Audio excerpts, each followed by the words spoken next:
Good Woche. Rebbe began the Farbrengen this afternoon that today is Shabbos Mevorchim Iyar. And besides it being Shabbos Mevorchim Iyar, it is also Parsha Shemini. Not necessarily that these two inyonim must come together. We can have Shabbos Mevorchim Iyar and read a different Seder in the Torah. However, as it is this year, it is in a way that Shabbos Mevorchim Iyar and Parsha Shemini both fall out together, come out together on the same Shabbos. And as the takon of the Frierdiker Rebbe is that on Shabbos Mevorchim to make a Hasidische Farbrengen, so today's Farbrengen is for the reason of the fact that it is Shabbos Mevorchim Iyar. Like every month, whenever we bless the new month, it is always still in the old month. In other words, for example, today we are still in the month of Nisan. While we are in the month of Nisan, we are benching already the month of Iyar. And the same happens actually every month. Every month, whenever we bless the new month, it is still, while we are towards the end of the old month, that is when we give the bracha for the oncoming month. And as the Rebbe stressed that everything in general in the world is b'hashgacha pratis, everything is for a reason, for a cause, particularly in yonim that deal with Yidden, who are the top of all the inyonim in the Bria, the highest of all the inyonim in the universe. Memela, anything that has any shaykhis to a Yid is of extreme importance, and it's definitely not coincidental. And there's an inyan in Hashgacha Pratis which we can derive from all of these details. The Rebbe explained there's an inyan of Chodesh, of month, and there's an inyan of Shana, of year. If we look carefully, we think into the meaning of each one of them. Shana means a year, but it also stems from the word repeat, which actually means that every year is a repeat from the other year. It's the same type of setup, the same type of Yomim Tovim, the same type of Chadoshim, the same type of all other inyanim that come along with a year. However, when we're talking about a month, we use the expression Chodesh. Chodesh, besides it meaning a month, also has another meaning. It means Meloshen Chidush, it's something new. So automatically we see that there's a special recognition or a special attention given to each and every month which we enter, to such an extent that we refer to each month with the expression of Chodesh, which also stems from the word Chidush, which means that each and every new month which we are entering brings something new within it. Now, we are at the end of the month of Nisan, and we are entering into the month of Iyar. Nisan, we know, is a very outstanding month. Extremely outstanding. It's known as the Chodesh HaGeula. The entire month gets the title of it being the month of Geula. HaChodesh Hazeh Lochem Rosh Chodoshim. It's a very, very special month. However, when we're talking the month of Iyar, obviously, we do not see the great specialty in the month of Iyar. So here we say that while we are still in the month of Nisan, we give bracha to which Chodesh, to the month of Iyar, which we are about to enter, and based that we keep on going mechayil al choyil, we have to keep on going higher and higher. So obviously, where is the specialty in this month of Iyar? Obviously, Nisan is much more chashiva than the month of Iyar. However, the Rebbe explained, Iyar is spelled Aleph Yud Yud Reish, which abbreviates Ani Hashem Reifecha. The Rebbe says, I am the one who is healing you. So the Rebbe went on to explain, there's an inyan of Verape Yerape, which means, which is a pasuk, whereby the Gemara learns from this pasuk, Mikan Shenitna Reshus L'Reife L'Rape, that Alpi Torah, Alpi Halacha, there's a concept of a doctor healing an illness. And the Torah has given Reshus, the Torah has given permission. Not only permission, it's our obligation that when one doesn't feel well, he has to go to a doctor, and the doctor cures this particular illness which we may be talking about. However, when we are talking the level of Ani Hashem Reifecha, it is a yet higher madrege. It's a madrege of similar to a pasuk Pasuk says, Kol hamachla asher samti b'mitzrayim loy osim alecha ki ani Hashem refecha. This is what the Pasuk says. Pasuk says that all the machlas and all the plagues which HaKadosh Baruch Hu brought on Mitzrayim, He will not bring on Yidden. And the Pasuk concludes with which words? Because ani Hashem refecha, I am Hashem who is the one that is healing you. So we see from this that the level of Iyar, which is the month ani Hashem refecha, is such a high madregeh. Not only there will be inyanim which shouldn't be, in other words, inyanim that require to be cured, and HaKadosh Baruch Hu will see to it that these inyanim will be cured. It's a much higher level. It's a level of Ani Hashem Reifecha, which means that we are uplifted this month to such a Chodesh stemming from the word Chidush, to such a special month that we are going into, that this is a month which will not allow any unsuitable inyanim to come in contact with us. Why? Because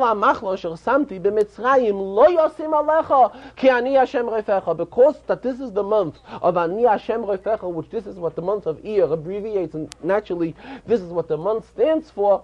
That is why this month brings about such a high level that it automatically HaKadosh Baruch Hu is taking away and curing all wanted in Yanim and uplifting us to a new Madrege, to a new Chodesh, to a new Chidush. The Rebbe also added that we see something very special in the month of Iyar, and that is the Inyan of Sfiras HaOmer. Though Sfiras HaOmer is partly also in the month of Nisan, partly in the month of Sivan as well. However, in the month of Iyar, we have a chance, we have it each and every single day of the month. This is something special which we do not have in any other month of the year, a chance to fulfill a specific mitzvah every single day of the month.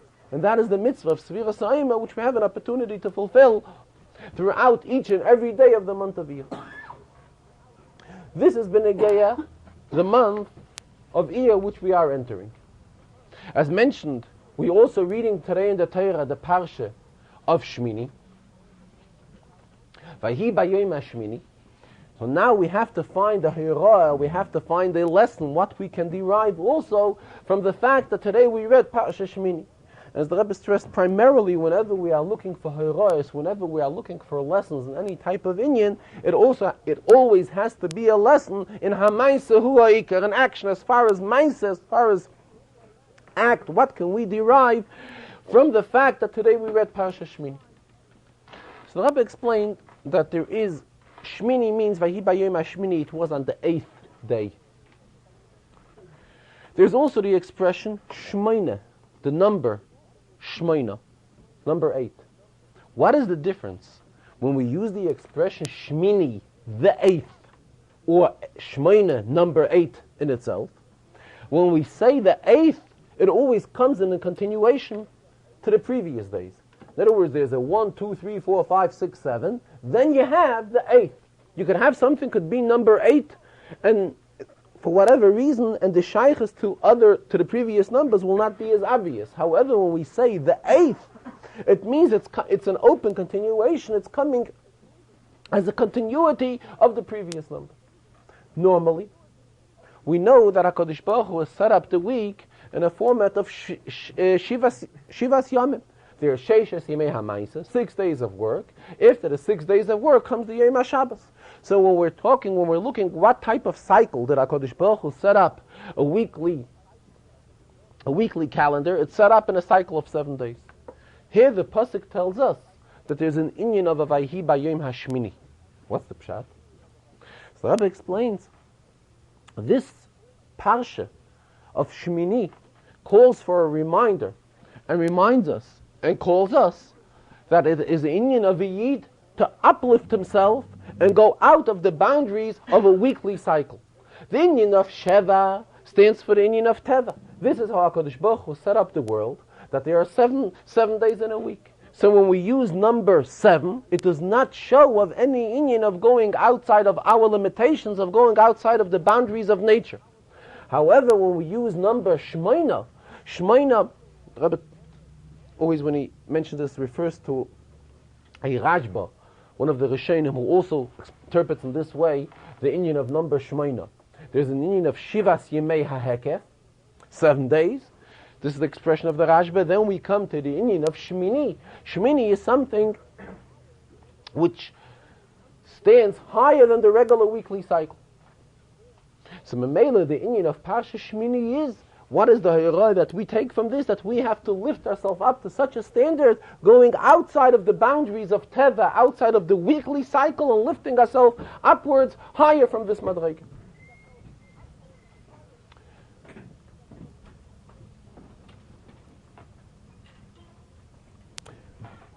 For example, the Rebbe brought also an example that the kinoy, the violin, which will be kinoy shel Yomos HaMashiach, which will be used when Mashiach will come. Normally a violin has 4 strings. So the Gemara tells us that kinoy shel Yomos HaMashiach will be shel shmoina nimin, will have 8 strings. So again we see the number 8 shows already, has some sort of significance with Yomos HaMashiach. In other words, it shows already for a time outside of the regular realm of the regular natural time which we are in. It already reminds us of the inyan of Yomos HaMashiach, which is also something above the regular regulations of the time schedule. It'll be a different type of inyan when Mashiach will come.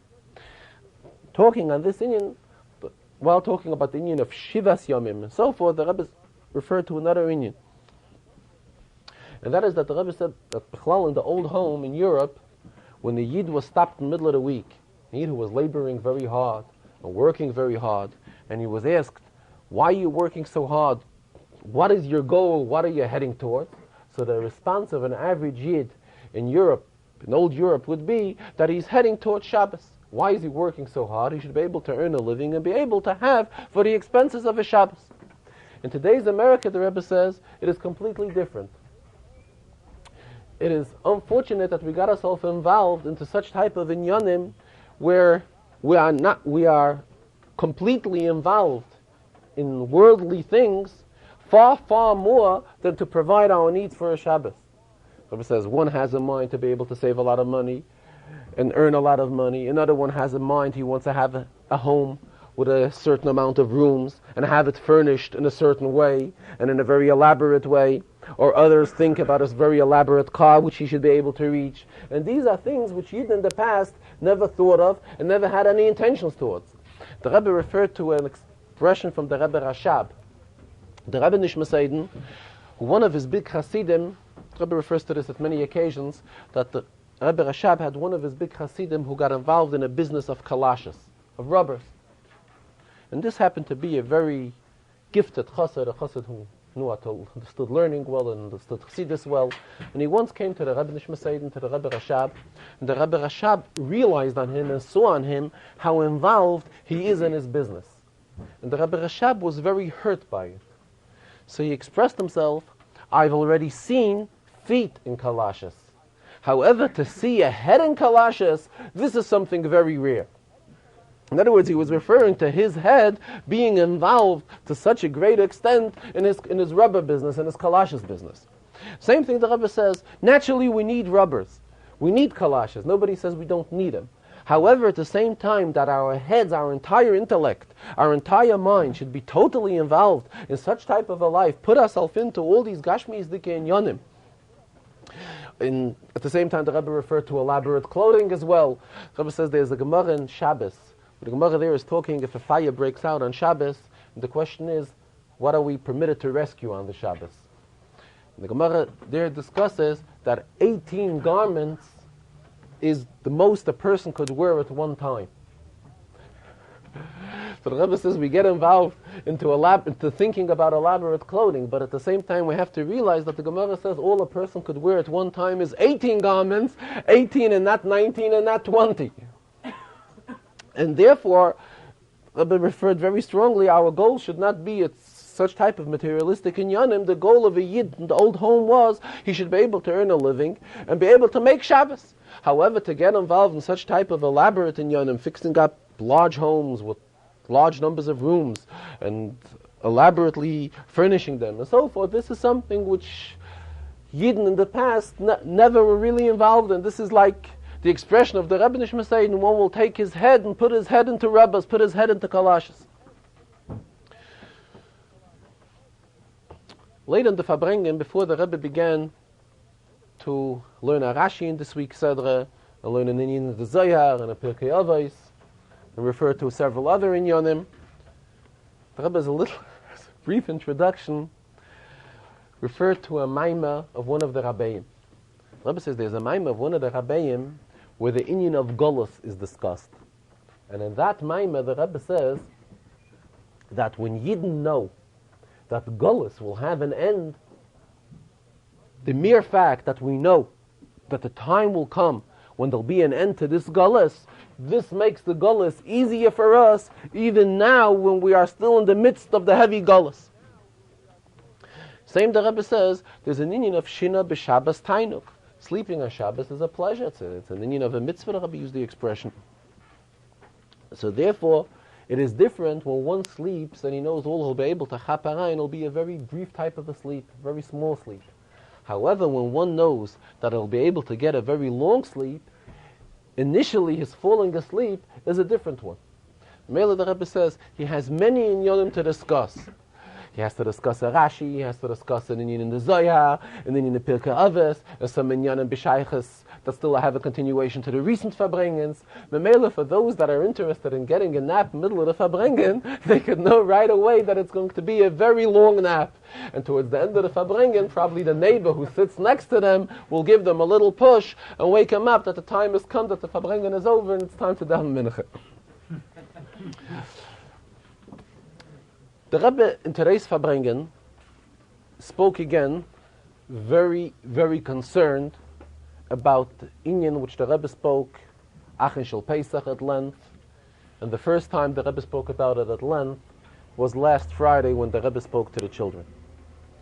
And this is that the Rebbe feels that it is of utmost importance to see to it that in all schools throughout the world, in the United States, in Eretz Yisrael, and as the Rebbe used the expression today, all other countries respect the United States, and once it will be instituted here, other countries will follow the same example. It is of utmost importance that children, before they start the school day, should have a moment of silence, or as the Rebbe refers to it, a rega of silence, or a moment for a silent prayer.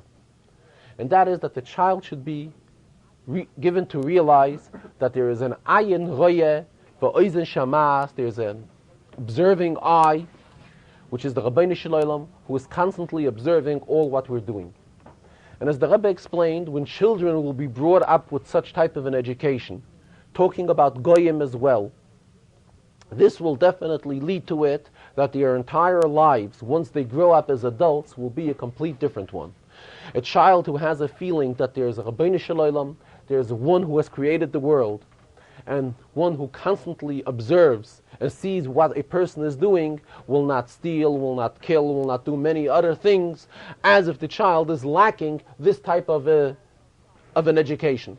And based on the pasuk, Hanoich lanar al pidarkoi, gam ki yaskin lo yosur memenu, that the proper way is to bring things into a person while he's still a child, so that even when he grows older, he will not part from it.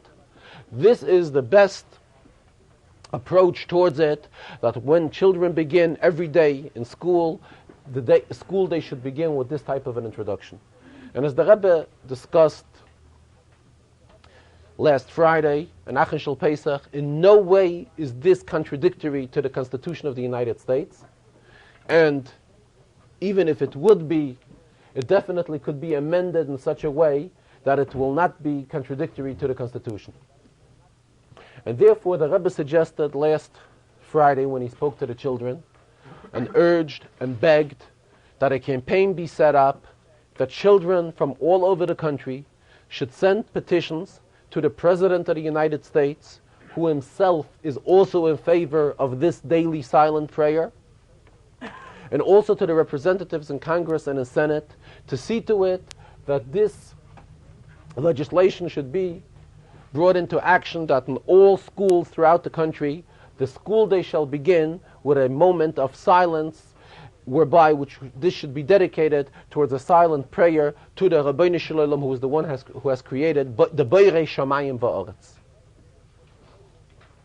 And as the Rebbe stressed, he feels that through the petitions from children to the President as well as to members of Congress and the Senate, this will bring fruitful results, and ultimately, the sooner the better, this will be instituted, and there will be such type of a ruling brought into the entire school system throughout the country.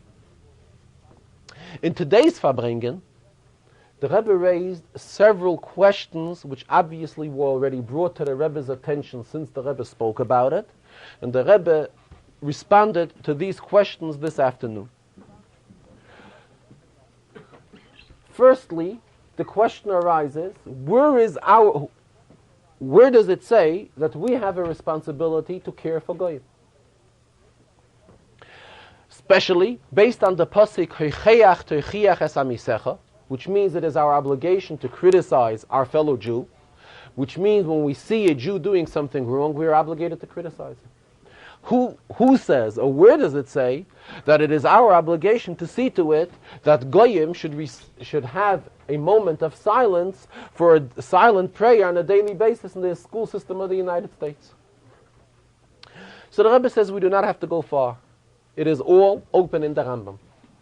The Rambam discusses our obligation to Goyim, and at the same time the Rambam explains that in a time when it was Yad Yisrael Takifa, when Jews had their hand above the Goyim, Yidden were obligated to force Goyim, lokuf, to force Goyim to fulfill the Zayim mitzvahs, the 7 mitzvahs which were given to Bnei Noach to Goyim. So therefore the Rebbe says, it's not a question of criticizing when we see someone doing something wrong, which this applies only. However, it is our obligation to see to it that the Goyim fulfill the 7 mitzvahs of Bnei Noach. The only way which will bring about to a Goy, to a Ben Noach, to fulfill his mitzvahs, it is only when he will be brought to realization that there is a Rabbeinu Shalom, there is one who has created this world and stands on top of this world and supervises the world constantly, and that is the Rabbeinu Shalom. And until now, Goyim are not taught about the 7 mitzvahs.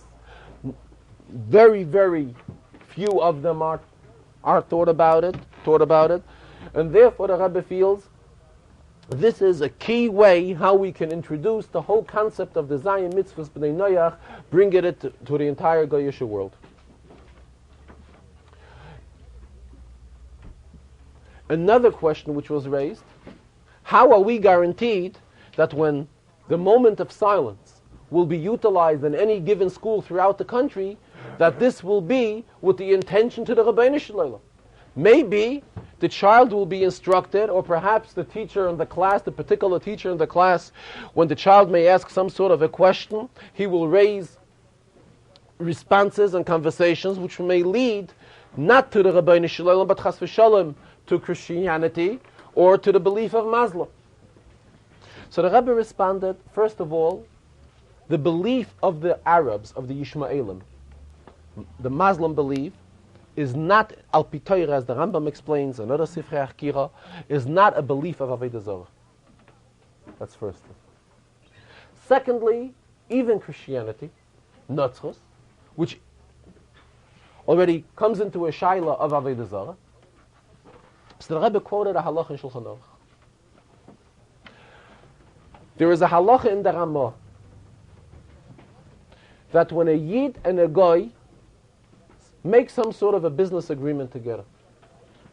So the Shulchan Aruch discusses the question, if the Yidden and the Goy get involved in some sort of a business deal, later some sort of an argument may arouse, which may lead that one may want to swear to prove himself that he is right, that he is correct.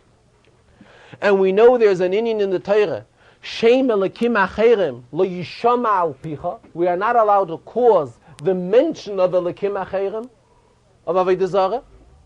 And here where a Yid is getting involved with a Goy, perhaps the Goy may come to swear, to make a shvuah, and when the Goy will make a shvuah, he will obviously not have his intention to the Rabbeinu Shalom, but to an inyan of Avodah Zarah. So the question arises, how should a Yid act in such a case? This is a halach in Shulchan Aruch. There are more paskins that we do not have to feel ourselves concerned about such type of a problem. Why? He explains 2 reasons. First of all, the Goy, when the Goy will swear, he will be under oath, and he will swear in the name of in the name of the Creator, or he will not have any intention, he will not even think for Elikim Acherim, as the Ramah uses the expression, Mineg Aveseyim Biyadeyim. He just knows the expression of God, and that is what he follows without giving it any thought whom he really means. Furthermore, the Ramah says, even if the guy should give some thought whom he is referring to, the Ramah says the average guy will think that he is referring to the one who is Beirei Shamayim V'aretz. The Rabbeinu Shalom, Hashem Yisbarach, who is the one that has created this world. So therefore, our concern about instituting a silent prayer into the school system, being afraid that this may lead someone to believe that the prayer is chas v'shalom not geared to the Rabbeinu Shalom, but that the prayer is geared to an inyan of Avodah Zarah, this is not our inyan of concerning ourselves with it. Why? Because in all probability it'll be geared in such a way that the child and all the people involved, or the school teacher, the child, and everyone in the school system will have their intentions to the one who created Shamayim V'aretz, to the one who is the Ayin Roya V'Oizen Shamas, which is the Rabbeinu Shalom. Then the Rebbe brought another halacha. There's a halacha about, in Masechta Avodah Zarah, the Gemara discusses various shilas about selling certain items to goyim. And there the Gemara raises the question that the goyim may use certain specific items for their Avodah Zarah, for their celebration of Avodah Zarah. Should we be concerned with it? The halacha is, if we sell it to one goy, and we are confident that this goy will not use it for an inyan of Avodah Zarah, the fact that this particular individual goy will resell it to another goy, so far we are not choishesh. In other words, the inyan of lifnei iver lo sitein michshel, in front of a blind person we shouldn't put something which he may trip over, which the Gemara learns off this, that this does not only have its literal meaning, it has a meaning where we're not allowed to mislead anybody. This halacha, b'negei goyim, does not apply when there's a second, a third, a fourth party involved. The Rebbe says, from the one who is instituting the legislation for this law, how many hands is it going to go down till it's finally going to reach a child in the school system who is going to be going through this process of the daily moment of prayer? It is definitely going through more than one hand or more than two, many, many hands. Memela al pi halacha b'negei goyim, to be afraid of lifnei iver lo sitei michshel, we do not have to fear this once there's more than one person involved. Later in the Farbrengen, the Rebbe brought another Gemara. Rebbe referred to a Gemara that someone once asked Rabbi Akiva. If I recall correctly, it's Tanis Ropes once asked Rabbi Akiva.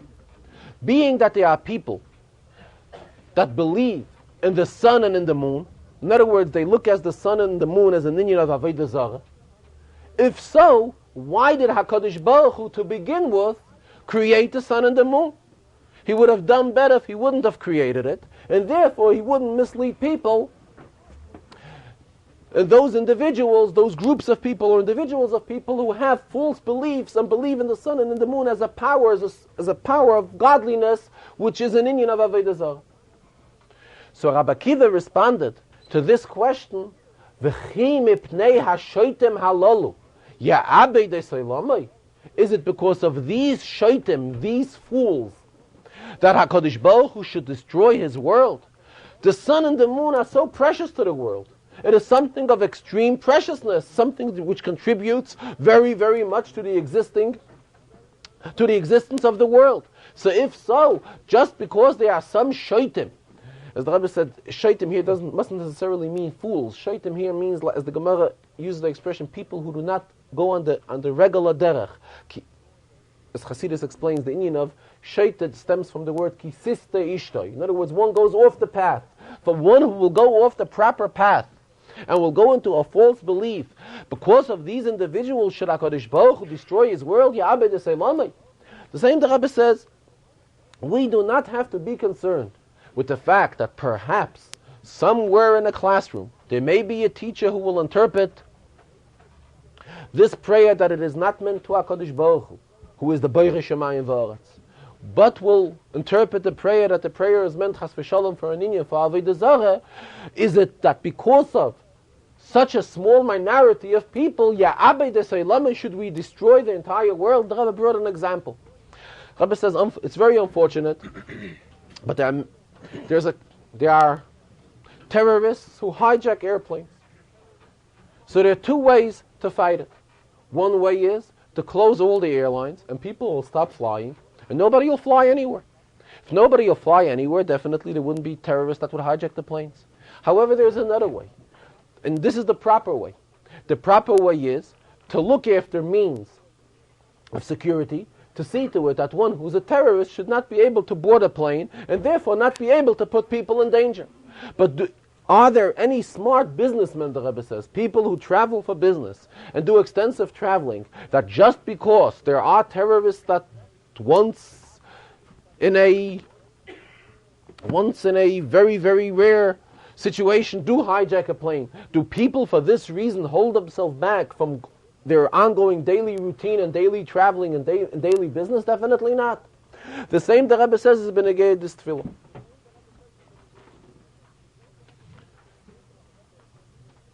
And therefore the Rebbe again urged in today's Farbrengen that it is of extreme importance to see to it that children throughout the world, and as in the Achishel Pesach Tike Farbrengen, the Rebbe stressed, it is very important that even in Eretz Yisrael this should also be introduced.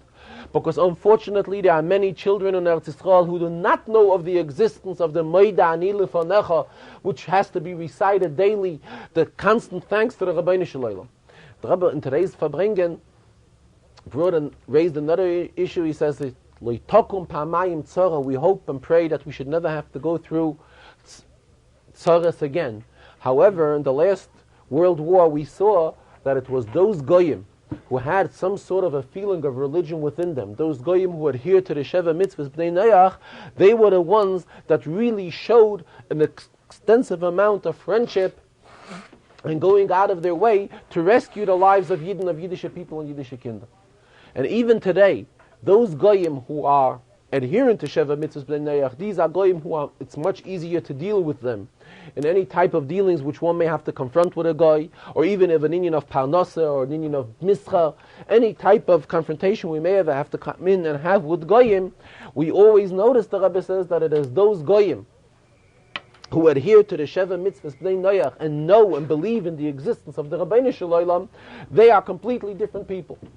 And therefore the Rebbe again in today's Farbrengen urged very, very strongly to see to it that these petitions be signed by children throughout the country and be in a proper wording and in a respectful wording, as the Rebbe stressed in the Farbrengens, as it is proper and respectful to address the President of the United States as well as the members of Congress and Senate, and see to it that this legislation be instituted, that children throughout the entire school system of the United States be allowed this inyan of a moment of silence before the daily school day begins. The Rebbe said once this will be instituted in the United States, other countries as well will always follow the footsteps of things which happen here, being that the United States is a country that's respected in the entire world.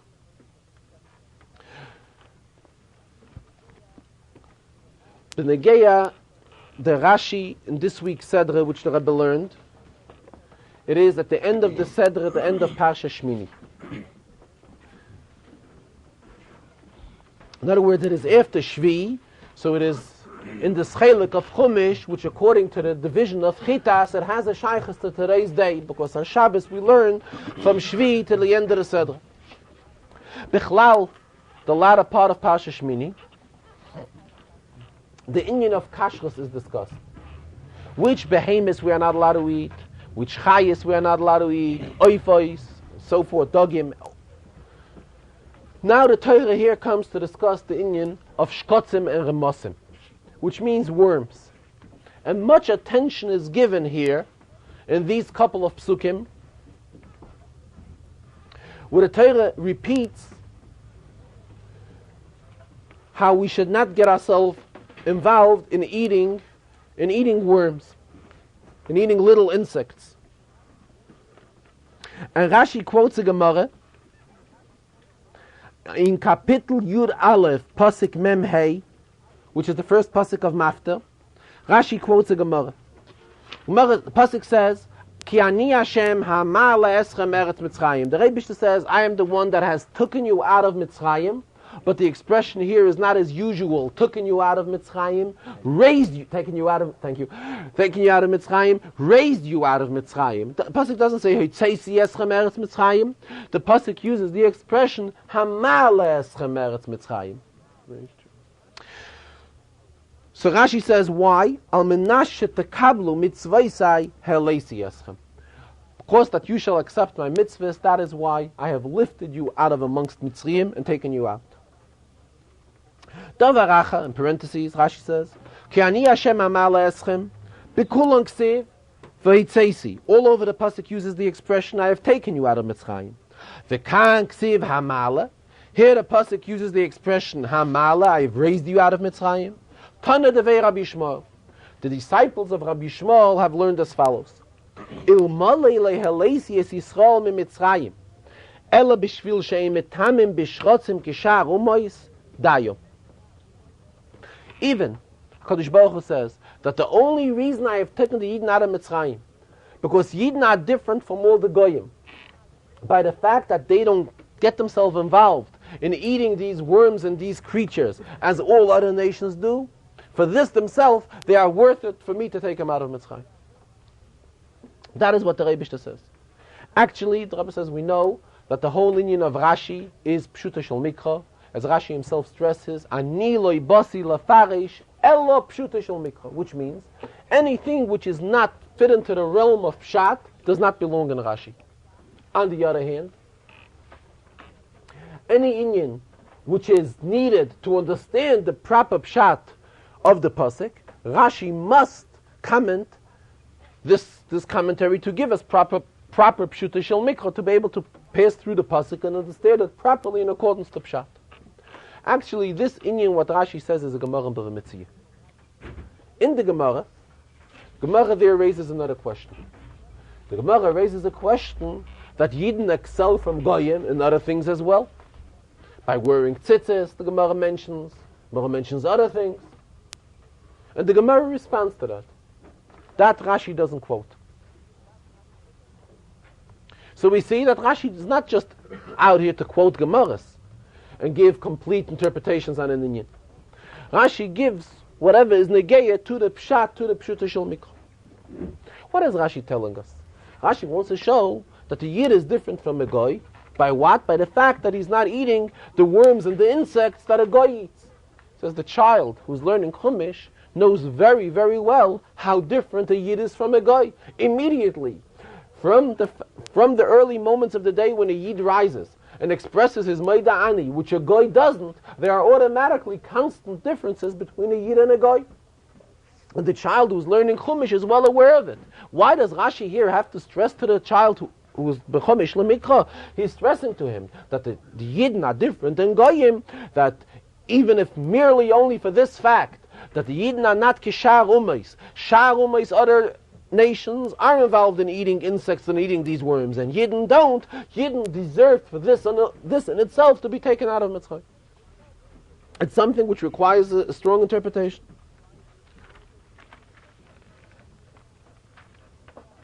Actually, if we look back these couple of psukim, a little bit more, this part of the Sedra, the Torah here discussed various groupings, the chayas, the behemoths. Everything came with the introduction of zois. Zois hachaya, which you're allowed to eat. This is what you're allowed to eat, amongst other animals, and so forth. Here the pasuk comes, v'choil hoylech, pasuk mem beis begins with koil hoylech al gochin, v'choil hoylech al arba. And here the pasuk begins talking about the insects and the worms. So Rashi tells us what means a hoylech al gochain. Rashi says the nochash. This refers to the snake. Why is the snake referred to as a hoylech al gochain? So Rashi explains, anyone who does not walk on legs but creeps on his stomach goes into this category of a hoylech al gochain. And this is what the Torah here is talking about insects and worms as well. The child already will understand, the child is well aware what the Nachash has accomplished. Right away, the consequences we have from the Nachash, from the beginning of the creation, whereby the Nachash misled Adam and Chava, and that is when the Nachash was cursed, Al gechoincha telech, that he shall not walk like all other behemoths v'chayis walk on their feet. Al gechoincha telech, meaning he shall creep on his stomach. So the child who is learning Chumash automatically understands that this is some sort of a punishment, some sort of a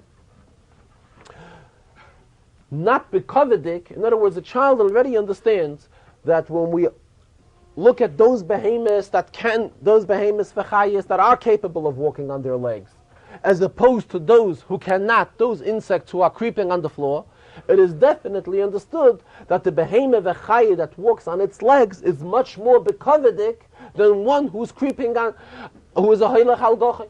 This is something which a child realizes right away. So therefore, when the child is learning these psukim, and he's reading Dal Tishaktu es Nafshesechem, about the shkotzim and ramosim, about these insects and worms, and comes to the realization, Ani Hashem hamala eschem eretz Mitzrayim, he realizes that this is something very, very harmful for a person, for a yid to get involved. In other words, it's much more detrimental for a yid to eat shkotzim and ramosim than to eat a non-kosher behema v'chaya. Why? Because the shkotzim and ramosim, these insects and worms, are of much lower character, are much lower spiritually than a non-kosher behema v'chaya. Because a non-kosher behema v'chaya is framed by HaKadosh Baruch Hu in a position of having a head and having feet and having legs that carry it from place to place, as opposed to the insects and worms who are not in this type of a position but creep on their stomachs. So by this in itself, the child is realizing that this is something of a much lower caliber. The child who's learning Chumash here is realizing and understanding that by eating this, it has a much stronger effect, a much stronger impact on the Jew who may chas v'shalom be nichshal in eating shkotzim uramas. And that is why the pasuk here uses the expression Ani Hashem hamala eschem eretz Mitzrayim, because this is something very outstanding. If Yidden are not involved in the eating of insects and worms who creep on the floor. Why? Because if chas v'shalom one would get involved in it, it would lower him spiritually very much. Why does Rashi have to add in the words Tana devei Rabbi Shmuel? This was learned in the yeshiva of Rabbi Shmuel. For what need? The disciples of Rabbi Shmuel. Rabbi says Rashi quotes Gemaras many times. Rashi quotes Chazal many times, but it is very unpopular, it's very not common by Rashi that Rashi should quote the person who said this specific drash. Even if this, for whatever reason, Rashi at times is forced to go outside the realm of Pshat and quote a drash or a medrash, then Rashi's usual expression is V'Rabbeinu Dorshu, Rabbeinu Amru, HaMedrash Oimer, or whatever. Here Rashi does not apply such type of an expression. Rashi uses an expression Tana devei Rabbi Shmuel. It was learned in the yeshiva of Rabbi Shmuel. Why does Rashi want to stress the disciples of Rabbi Shmuel here? Why is this important to understand this inyan of eating, of the issur on eating worms and insects? Rabbi says there's a Mishnah Masechta Negoyim. The Mishnah there quotes Rabbi Shmuel. Rabbi Shmuel was a Tana, and according to the opinion of some, he was at the very end of the second Beis HaMikdash. The Mishnah in Negoyim there discusses the inyan of Negoyim, the inyan of various plagues which can come on a person's body. The inyan of Mitzayra. And the Mishnah raises the question on some type of a shade, whether it is considered Tahir or it is considered Tameh. So Rabbi Shmuel there expresses himself.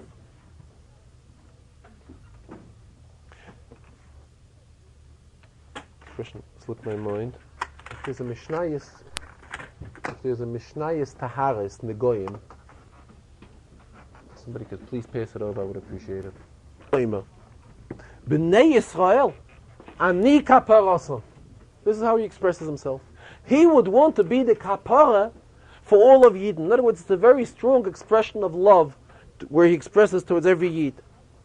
He says that this type of a plague cannot be by Yidden. And he uses the expression hareihein, that the complex, the skin complex by Yidden is ke'eshkeroa. Eshkeroa, the Rebbe Taish, is a certain kind of a fruit. Loi shchoirim v'loi leveinim elabeinim. It says the complex, the skin complex by Yidden is something like in between. It's neither too bright, neither too dark. What do we see from this Mishnah? That Rabbi Shmuel had a very strong love to each and every Yid. What type of Yid are we talking about?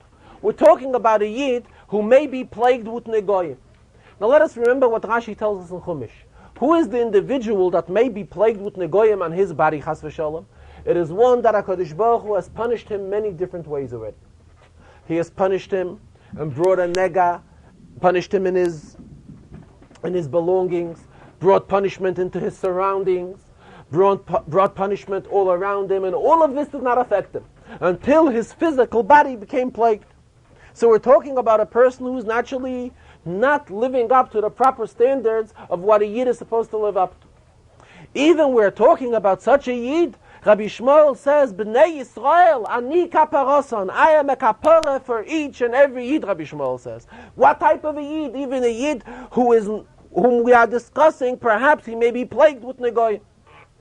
So that is why, when we're talking about Rashi here is talking, Ani Hashem Hamal Eschem. In other words, we're talking about a Yid who maybe he has committed many, many wrongdoings.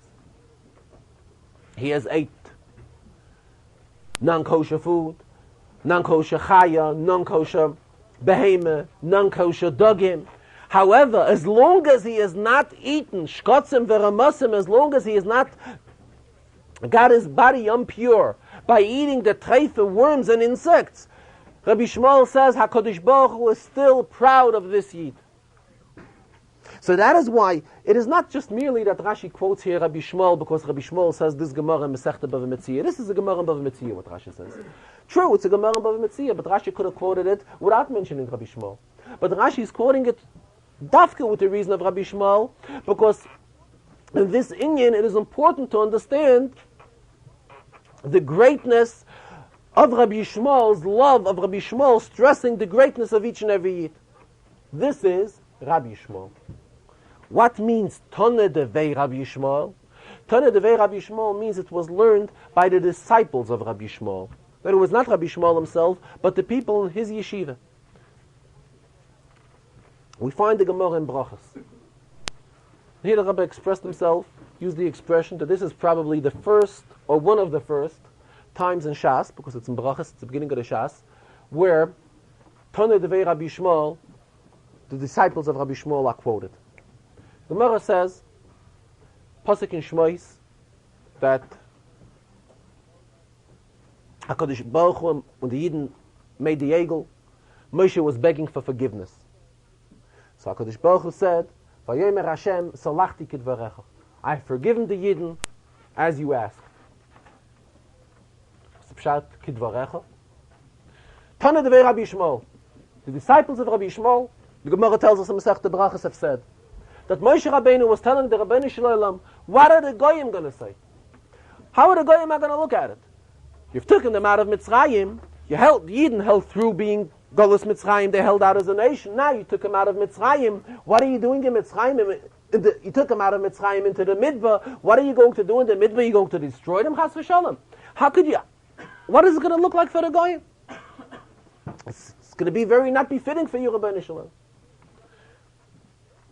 In other words, Moshe Rabbeinu did not find any other mila in the Yidden at that time to ask forgiveness for HaKadosh Baruch, from HaKadosh Baruch Hu, other than the fact that it's not going to pass, it's not going to be suitable for the Goyim, what you're doing to them. In other words, the Yidden Taka did something wrong. The Yidden are worthwhile of their einish, no question about it. However, Rabbeinu Shalom, how are you going to justify this in front of the Goyim? This is how the Toneh Devei Rabbi Shmuel are learning here. So that's the pshat in the words of HaKadosh Baruch Hu responding to Moshe, Vayomer Hashem salachti kidvarecha. So that's the pshat Tana Devei Rabbi Shmuel. Here the Tana Devei Rabbi Shmuel, they are talking about such a yid who does not possess Rachmana litzlan any other maile other than the fact, just like they said over there, salachti kidvarecha, that HaKadosh Baruch Hu should not destroy the Yidden because it's not going to be nice for the Goyim. Otherwise, the Yid does not possess any other qualifications within him. Chas v'sholom. We're talking about such type of a person. So the pasuk is saying, even when we're talking about these type of people, Rashi quotes Rabbi Shmuel, not only Rabbi Shmuel, Tana Devei Rabbi Shmuel, the disciples of Rabbi Shmuel, because the disciples of Rabbi Shmuel, they are the ones that stressed another inyan which gives us a proper understanding here. Even when we're talking about such type of Yid who is not worthwhile, excuse me, HaKadosh Baruch Hu should leave him alive only because of the fact of Mayomru HaGoyim. How will the Goyim justify HaKadosh Baruch Hu's killing the Yidden in the Midbar? Otherwise, they weren't worth it.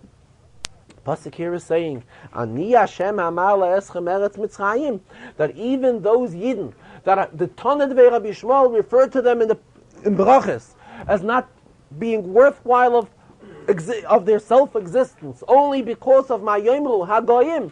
Even these Yidden here, HaKadosh Baruch Hu here is stressing that these Yidden here were also worthwhile, they should be taken out of Mitzrayim, as long as they will stay away from Shchotzim and not get himself involved with shkotzim and ramasim, eating these low-end treifa food. As usual, after Pesach, the Rebbe and all Farbrengens from now till Rosh Hashanah and all Shabbosdik Farbrengens also learns a Mishnah Masechta Avos. Today we began reciting Pirkei Avos, so it was the first Perek of Pirkei Avos. The Rebbe raised a general question in the title of Masechta Avos. Every Masechta has its name for a given reason. For example, Masechta Brachas is referred to as Masechta Brachas because in it are discussed halachas of Brachas. Masechta Shabbos is referred to as Masechta Shabbos because all Dinei Shabbos are referred. Why not Shabbosos?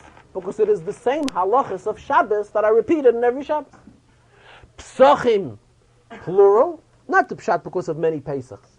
Some Mefarshim say because in it is discussed the halachas of Pesach Rishon as well as Pesach Sheni, which for one that couldn't bring a Pesach in proper time, 14 days in the month of Nisan, would be mashlim 14 days in the month of Iyar. So that is why it is called Psachim, plural. Masechta Gittin, for example, discusses halachas of Gittin and so forth. What does Masechta Avos discuss? Basic inyonim, which were related to us from Tanoim. What shaykhs does it have to carry the title Masechta Avos? So there's some Mefarshei HaMishnah that give a reason. That being that if we look at it, we see what is discussed in Masechta Avos. Obviously, it's in Yonim of ethics. So we know there are many secular books that also discuss in Yonim of ethics. So the Chachamim here wanted to stress that these inyonim that are discussed in Masechta Avos are not stam secular, which the Tanoim created out of their own mind. It goes back to the Avos. In other words, to the very, very originators, to Moshe Kibbutz Torah Mesinai. In other words, it is part of Torah. It is not something which Tanoim created out of their own. It is something which is part of Torah. It goes back to the Moshe Kibbutz Torah Mesinai. Just like Torah is Mesinai, the same thing, all these ethical suggestions which are discussed in Masechta Avos are also part of Torah which was given at Sinai. Rebbe says that for this reason it should have been called Av, not Avos. Goes back to Av. Why Avos? So the Rebbe said, B'chlal, there's an expression in Masechta Shabbos, the Gemara uses the expression Avos Mechlal De'ika Toldes. If there's by Shabbos, for example, there are 39 Av Malachos, and we know there are Toldes. There's father and children, spiritual sense. Same thing the Rebbe says, these inyanim that are discussed here in Masechta Avos are Avos similar to the expression Avos and Toldes. These are inyanim which come as a general introduction to Torah. And that is why they carry the title Avos.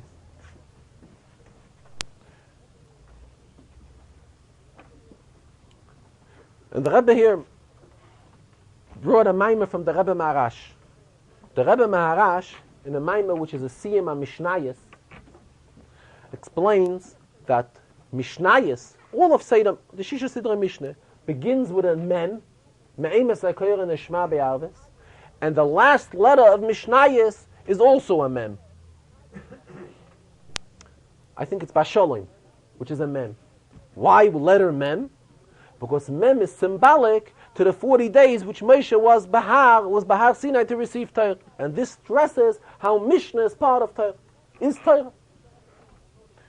Same thing the Rebbe says, we'll notice something very interesting in this very first Perek of Pirkei Avos. Perek Rishon of Pirkei Avos begins with a Mem, Moshe Kibel Torah Misinai.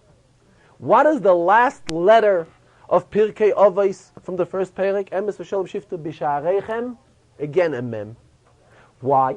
Because it comes to show how important this, what kind of chshivas this Perek Rishon of Pirkei Avos has. That it is something which is a very general inyanim are discussed here, which are of key importance to understand all inyanim in Torah.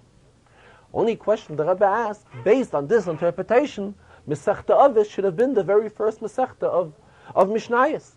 After we go through Zroyim, Moyed, Noshim, and part of Nezikin, that is where the Tana put Masechta Avos in. Why did he wait to put it into so far back, if it's so general and so important? And for this reason it is called Avos Mechlal De'ike Toldais, that is something very, very general in all of Torah. And as we just explained, the first Perek begins with a Mem and ends with a Mem. It should have been the opening Perek of all of Mishnayos. Rabbi said that the Meiri, who is one of the Rishonim, the way he suggests Seder HaMishnayos, he's under the opinion that Ataka should have been the very first Masechta in Mishnayos.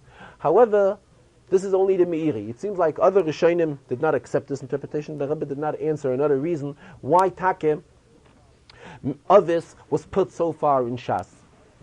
Benegayim, the Zohar in this week's Sedre, there's a Zohar in Parsha Shemini which tells a Maaseh about Rabbi Yehuda and Rabbi Yossi who were going on a road, Hava Ozla Be'ucha. Then they met somebody. Amrulay, they asked him, Man hu avuch, who is your father? Amma, he responded, Ze'ira de Kfar Romin. Ze'ira from Kfar Romin. That's the Pashut Pshat. However, Ze'ira in Aramaic means small. He's the smallest of Kfar, of the village of Romin. Which obviously was some sort of a village in that area where they were walking on the road.